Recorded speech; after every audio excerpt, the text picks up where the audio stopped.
So you just saw that new film, The Lawnmower Man, and it made you want to get into virtual reality, but then you realised it was 1992 and VR is way too expensive and big for the home, and it's also pretty crap. 26 years later and you've watched Ready Player One with all those people running around with VR headsets looking for Easter eggs. My precious. So you think, wow, all those people get to run around doing all this fun stuff, racing King Kong, and they get to look exactly how they want to look. I need me a bit of that. But then you remember you can't do VR. Either your body won't let you, or you have it in your head that it's rubbish, you know, because of crap VR you tried before. Fogging, lenses, blurry screens, motion sickness, the screen door effect, it's too expensive, no PC, it takes too long to set up, the games are crap, you have no VR friends. That was just 10 things that might be keeping you from VR. In this video, we'll either solve them or prove them wrong.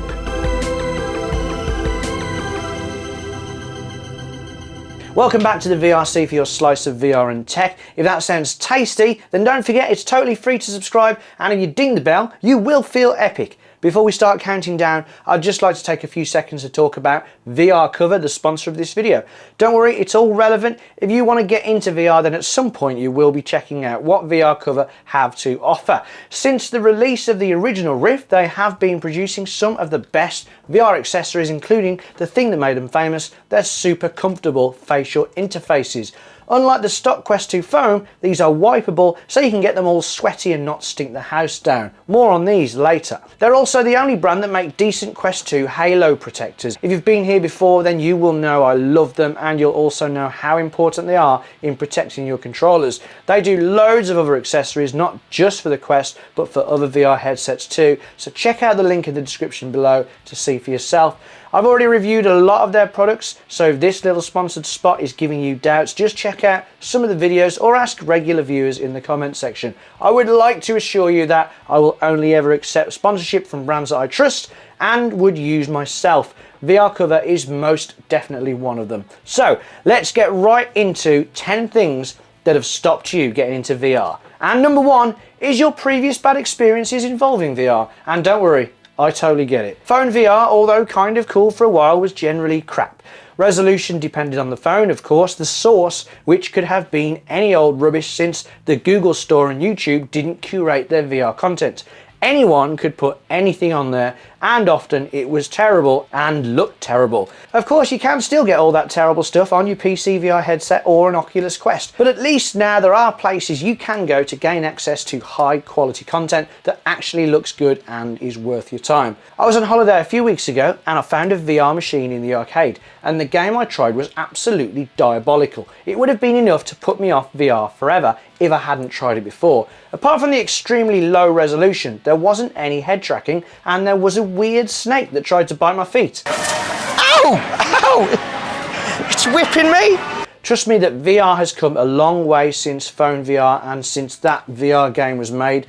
6 degrees of freedom tracking means that VR headsets will track your movements as you look around, when you move your head forwards and backwards and side to side. You can even run around in the real world and be totally tracked in VR.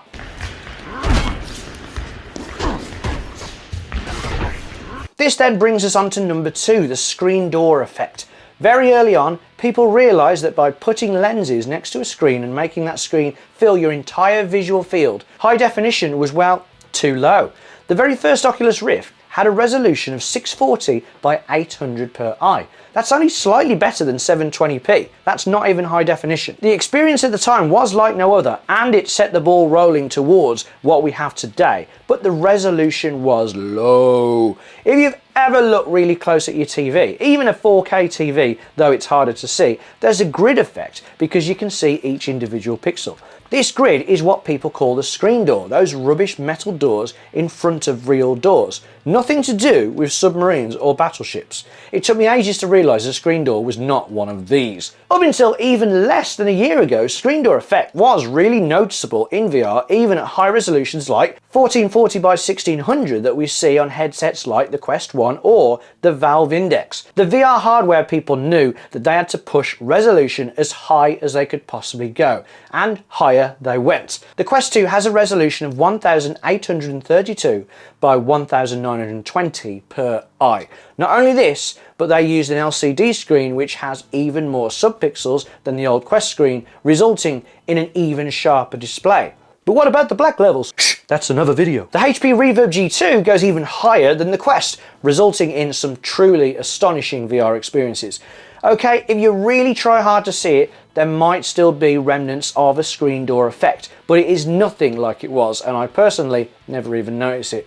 This brings us nicely on to number 3. I don't got me a PC to run all those pixels. Yep, that's a valid point. VR has always had a massive barrier of needing a beefy PC to push all those extra pixels and frames per second needed for a good VR experience. And yes, to play quality PCVR, you still need it. However, with the release of the Quest back in 2019, proper 6 Degrees of Freedom VR became free from the PC. The Quest 2 runs on a cutting-edge mobile chipset, which means some of the games look seriously impressive. Okay, so graphically, mobile VR will always be playing catch-up to PC VR, but you will be amazed with what game developers have been able to accomplish. So that segues cleanly into number 4, the price. Because of those PC requirements, proper VR has always been expensive, at least 400 units of money. Grrr. Plus the super PC to run it all could cost another 1,000. Well, Oculus have now released 128GB Quest 2 at a very bank account friendly 299 units of money. Compare that to currently available consoles. Well, actually, calling them currently available is a bit of a stretch, since the PS5 and the Xbox Series X only seem to be available at stupid prices. The £279 original Switch is closer in price to the Quest 2, though you can get a Switch Lite for less. The Quest would make a great solo console, but if you are a little master moneybags, then it's an amazing secondary console. And of course, since the Quest 2 can be used as a PC VR headset, it goes well with the PC too, if you are a member of the master race. At this point, I would like to say that at no time have I had any contact with Oculus, and I have been pretty negative towards them and Facebook in the past. I am simply a big fan of VR and the Quest, but the Quest isn't without its problems, but that video is coming soon, so don't forget to subscribe if you want to see that. So, since we just touched on it, number 5 is convenience. Now what I mean by that is, unlike a normal console, you don't just click a button on the remote, sit back with some snacks, grab a controller and veg out. You have to get the headset, possibly from a protective case, remove the lens protectors, you're silly if you don't have them, and then you put the thing on. Of course you could have drinks and snacks, but they are a lot harder to consume from VR.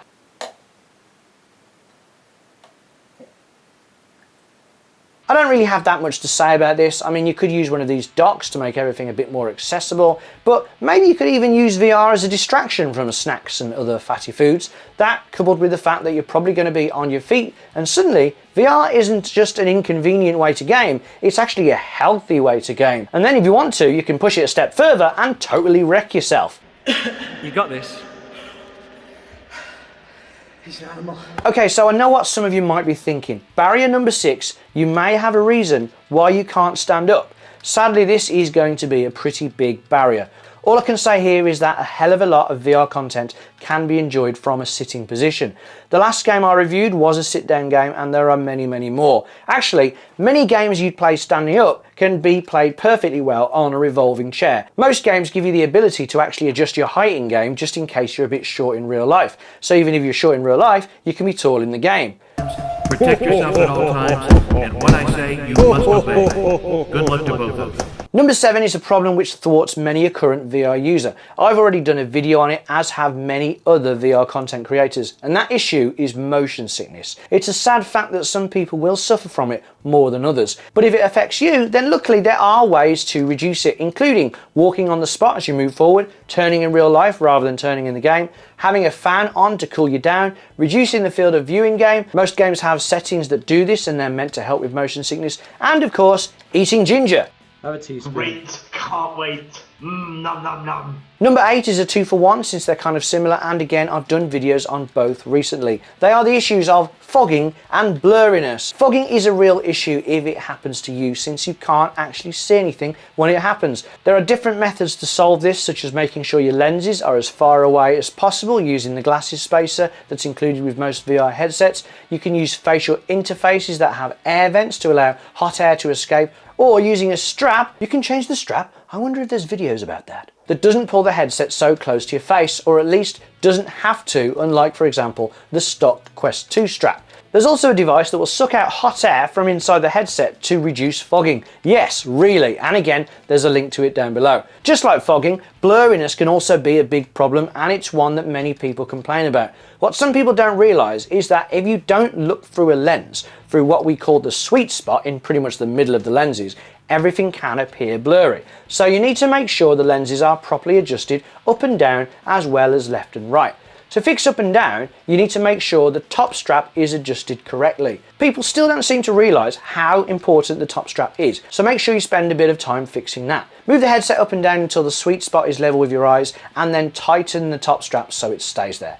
Left and right is a little harder since that depends on the distance between your eyes, known as IPD, interpupillary distance. Most headsets have an IPD setting which you should take time to play with. Some, such as the Rift S, don't have this setting, which means that some people will simply not be able to use that headset. The Quest 1 had a really nice slider that accounted for a wide range of IPDs. The Quest 2, however, tried to save a bit of money by using 3 preset positions. Unfortunately, some people's IPD fell below or above what the Quest 2 offered. This meant that the Quest 2 was not comfortable for these people to use. If your IPD is outside the Quest 2 range, then it doesn't mean you can't do VR, it just means that the Quest 2 itself might be a bit uncomfortable. If it's only slightly out, then using the glasses spacer to move the lens further away from your eyes could help, since the angle between your eyes and the lenses will be reduced.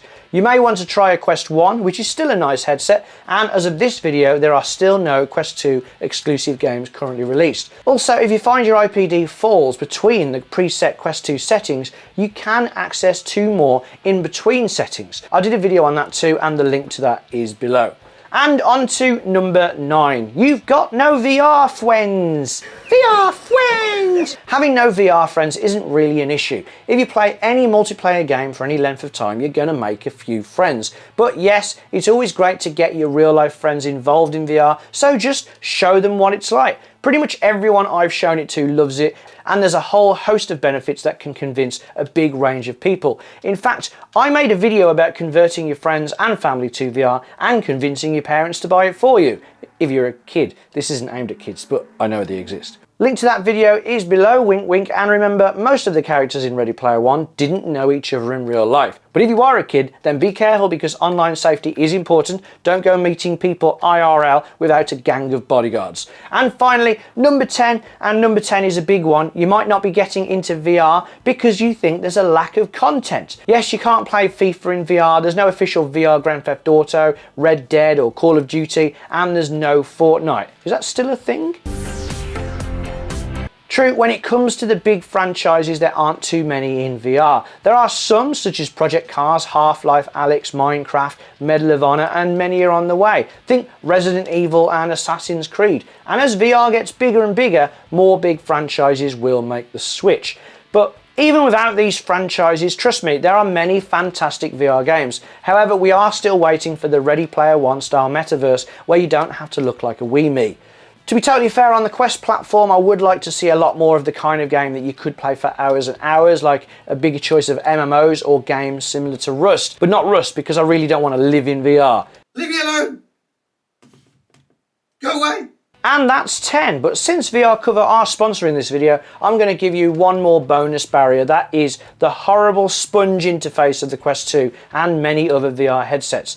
The interface is the part that touches your face. Now, if I'm totally honest, I found the sponge of the Quest 2 to be okay, but it's far from nice. Some people even got rashes from it, which is why the Quest 2 was recalled for a while. It's a pretty big barrier if you ask me. So if you do find that the stock interface of a VR headset isn't to your liking, then definitely see what they have to offer. Because if Jess likes it, then it must be good.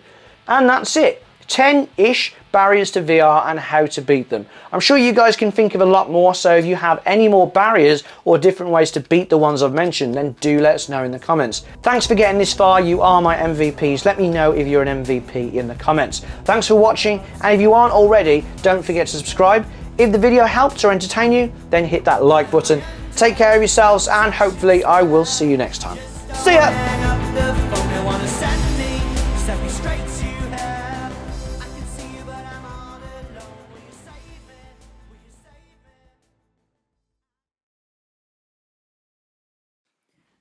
Do you know you've got wet mark on your t-shirt? Are you all right about that?